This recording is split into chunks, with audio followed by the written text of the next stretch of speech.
Welcome back to Random Thoughts Outdoors, you guys. Today on the Random Thoughts Indoors podcast, we have an epic one for you. We got to get a little bit of a horror story, ghost story, spooky stories. I know you guys love these, so we're going to try a little bit something different here. Give you guys a spooky story. The name of this spooky story is The Little Boy Who Haunts the Elevator. And this is a true story I found digging through Reddit posts, and I found it very interesting to me, and definitely gave me some spooky vibes. So you guys, without any further ado, let's get right into it. If you guys are new here, hit that subscribe button. It helps more than you guys know. Like the video. It helps us with the old algorithm, as you guys know.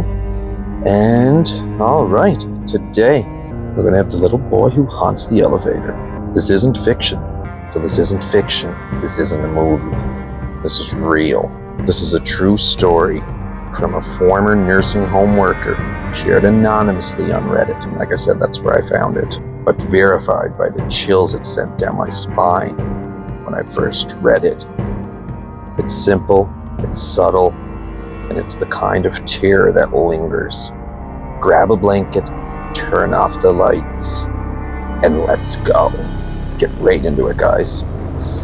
But fair warning, if you ever hear a child's giggle in an empty hallway, you might want to take the stairs. Alright, picture this. A quiet nursing home. In a small town in the US. Fluorescent lights buzzing overhead. Faint smell of antiseptic. Instant coffee. Our storyteller? Let's call her Sarah. Sarah was a caregiver in her mid-20s, working the day shift. She loved her job, mostly helping the residents, sharing stories over Jell-O cups. But one afternoon, everything changed. Sarah's pushing Miss Arling.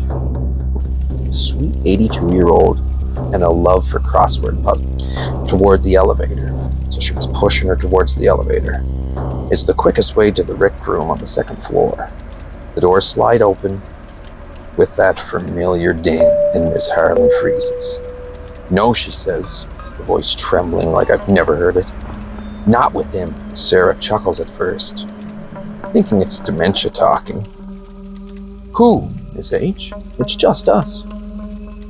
But the old woman's eyes go wide, fixed on the empty corner of the elevator. The little boy is waiting.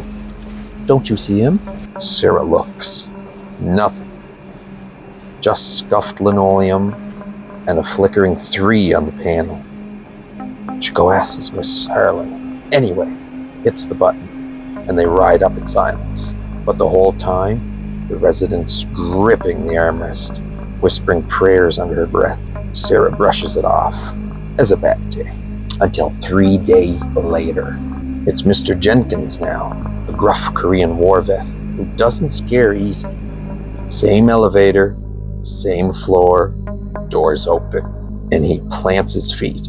Ain't getting in there with that kid. He'd follow you home. She asks what he means. Mr. Jenkins just points to the shadows by the buttons. Pale as milk, eyes like black holes staring right at you. Seen him twice this week. Word spreads among the staff like wildfire. Turns out, it's not just these two. Over the past month, 5 residents, sharp as tacks, no history of hallucinations, have refused that elevator. All mentioning the same thing. A little boy, about 7 or 8 years old, dressed in knickers and a newsboy cap, like something out of the 1920s, standing silent in the corner, not moving, just watching. He'd appear mid-ride between floors, and the lights hummed funny.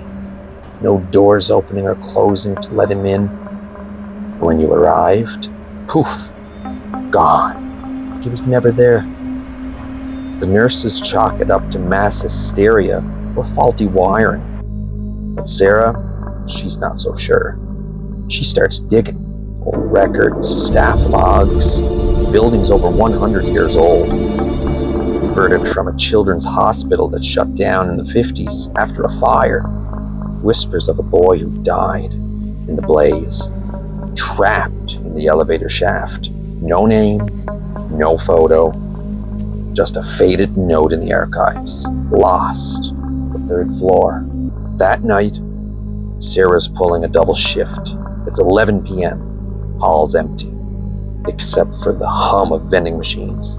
She steps into the elevator alone, heading to the top floor for meds.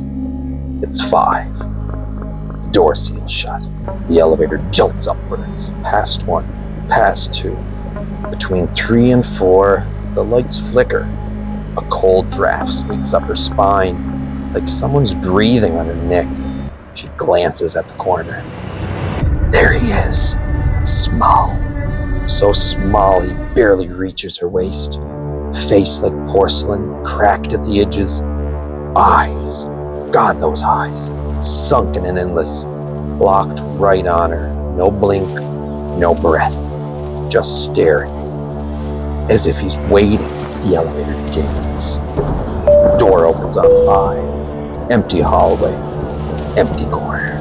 Sarah bolts to the nurse's station at night. 2 weeks later, she quits, walks out mid-shift, never looks back. Years on, she still avoids elevators, still wonders, was he lost, angry, or just lonely?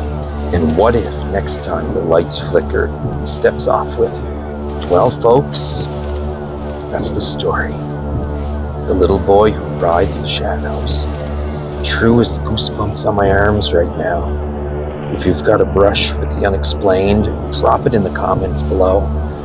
Have you ever seen something in a place it shouldn't be? Like, share, and subscribe for more real-life nightmares. Sweet dreams, or not. See you next time.